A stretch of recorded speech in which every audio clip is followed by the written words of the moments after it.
Est-ce que désormais Télème est supérieur à Hermès B? Ouais, beh, de toute façon, moi, le jour du groupe 1, j'avais eu la course de rêve avec, un cheval qui arrivait au top et il m'avait clairement pulvérisé, après la dernière haie, donc j'avais pas vraiment de doute sur le fait que, voilà, aujourd'hui Télème est, je pense, au-dessus de Hermès et moi, je suis très content de leur course et pas surpris que Télème nous mette un tel uppercut après la der, même malgré pour sa rentrée.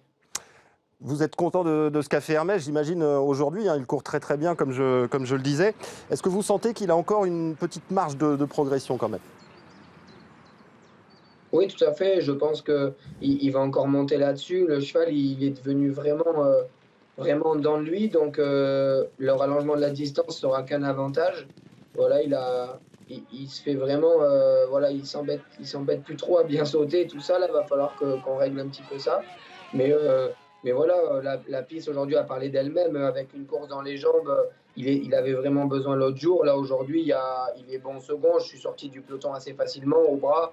J'ai même pas eu besoin de le solliciter, étant donné qu'en plus, Ludovic Phélippron m'a tapé sur la main juste après la der. Du coup, j'ai lâché mon bâton. Donc, comme ça, vous voyez, le cheval n'a pas pris dur. Mais, je pense que voilà, il y a une hiérarchie établie. Télème est le meilleur et Hermès B est un très très bon cheval qui en fait tombe juste sur meilleur que lui en fait, hein. Comment vous l'expliquez, Mais voilà, les courses, faut les courir. Il vaut mieux partir avec la seconde chance que la cinquième. C'est sûr. Comment vous l'expliquez ces fautes-là d'Hermès, Bertrand?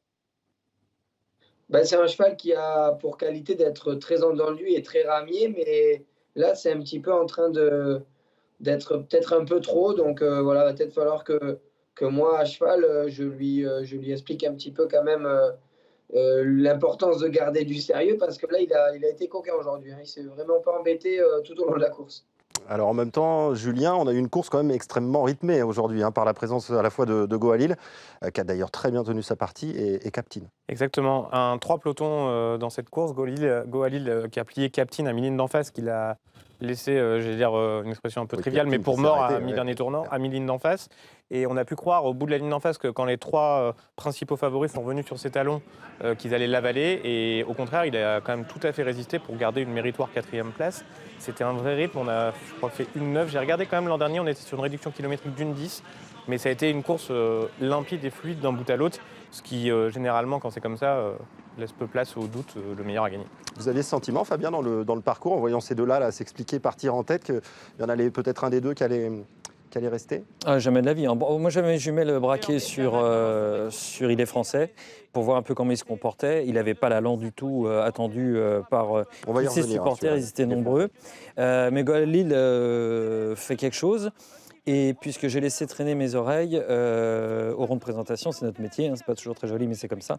Il me semble qu'il y avait même quelques regrets de ne pas avoir été encore plus dur au moment du démarrage et que, oui, il finit pas complètement en reculant, loin de là, et qu'il aurait peut-être pu être sur le podium en ayant plus d'ambition. Donc c'est intéressant. Mais en revanche, dans l'entourage d'Il est français, on dit que généralement, Il est français ne le voit même pas à l'entraînement, ce cheval-là.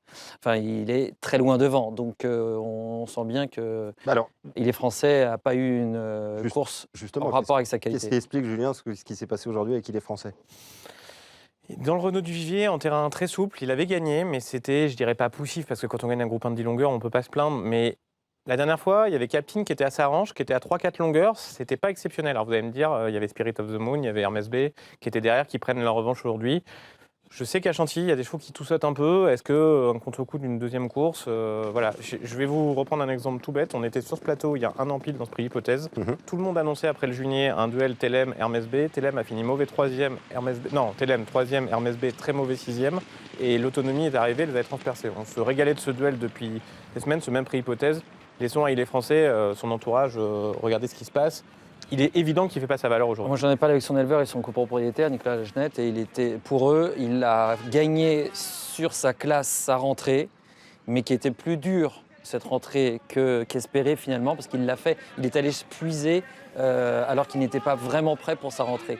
Et du coup, il a le fameux effet sur la deuxième course. Justement, vous partagez le titre là, il serait sur la pente, pourquoi pas descendante? Non. Ah, il y a ça comme titre? Ah non, oula, attendez, détendez-vous. Le boulot va être fait. La classe, il l'a. On ne peut pas enlever la classe comme ça sur une course. Ce serait ridicule. Je pense qu'il a beaucoup de classe. Tellem lui est peut-être supérieur. On verra. Mais en tout cas, la classe, il l'a. Il faut juste simplement qu'il digère mieux ce début de saison. Et il n'est pas impossible qu'il ait toutes les semaines jusqu'à la grande course pour se refaire et arriver avec de la fraîcheur sur la belle. Bertrand, vous l'avez senti, vous, dans le parcours, un petit peu moins bien? Vous étiez quasiment côte à côte une bonne partie de la course? Bah, c'est un peu compliqué à chaud de parler, mais bon, moi, ce que je peux dire, c'est que pour une rentrée, la dernière course sur 3600 mètres, ça a été une course complètement folle. Et je pense que les chevaux, ils sont émoussés de courir aussi difficilement dès leur rentrée. Donc, en effet, moi, je pense que ouais, le contre-coup de la seconde course, faudra peut-être tirer des conclusions un peu plus sérieuses après la prochaine, les 4003, qui vont en plus commencer aussi à nous donner de la distance, etc. Et là, on y verra un peu plus clair, je pense. Il y avait une autre attraction dans cette réunion, vous savez de quoi je parle, Bertrand, c'est la présence bien sûr de Docteur de Ballon qui effectuait donc sa grosse rentrée aujourd'hui. Bertrand Lestrade, messieurs, pas inquiet et même plutôt content après la course. Je vous pose la question, Julien, est-ce que vous êtes, vous, déçu? Déçu, non, mais je ne suis pas pour autant rassuré. Enfin, je veux dire, le cheval, j'aurais au moins aimé le voir après la dernière haie, venir aller en doubler un ou deux de plus et finir dans une très belle action. Maintenant, encore une fois, je vais faire un parallèle avec le trot. Quand Bertrand a gagné 2 fois le Grand Steeple, les 2 réductions, c'était 1,16 à peu près de réduction kilométrique. Là, ça s'est couru en 11. C'est vous dire, pour les gens qui sont un peu habitués à brasser des trotteurs, c'est pas du tout le même rythme. Le cheval n'est jamais rentré vraiment dans la course. C'est pas du tout comme cette course-là, normalement, elle servait justement à ces chevaux-là pour faire une rentrée. Et là, on avait des gens qui avaient pris cette course comme objectif. Donc Bertrand s'est retrouvé tout de suite très loin. Le cheval désorienté. Je vais prendre une expression un peu, encore une fois, mais c'est ni bien ni mal, j'ai envie de dire. Bertrand, je vous pose la question. On voit là, justement la phase finale, la dernière ligne droite. Je pensais qu'il serait quand même un petit peu plus tranchant. Quelles ont été vos sensations à vous, à cheval? Ben, moi, elles ont été bonnes. Le problème, c'est que le cheval, il avait quand même 672 jours d'absence. Comme le disait Julien, le problème, c'est que j'étais dans le rouge tout le temps, en fait, pour essayer de ne pas être décroché.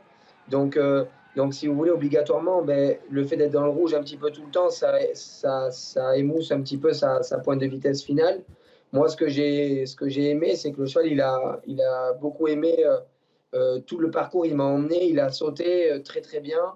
Vous voyez, avant la course, il était un petit peu tendu et tout ça. Donc, pour revenir d'une convalescence de 3 mois, moi, il n'y a pas longtemps, il y a 1 mois et demi, n'empêche qu'on a beau avoir fait ce qu'on a fait dans sa carrière, on a toujours un moment de doute quand on ne fait plus de compétition. Et je pense que les chevaux, ils l'ont aussi.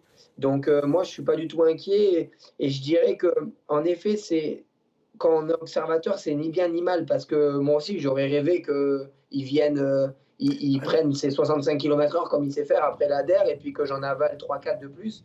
Mais je pense qu'on va pouvoir vraiment commencer à rêver ou être inquiet dans 3 semaines quand il va recourir, en fait. Oui, recours Si la une course fermée dans une se court de la même façon, ça C2. serait inquiétant.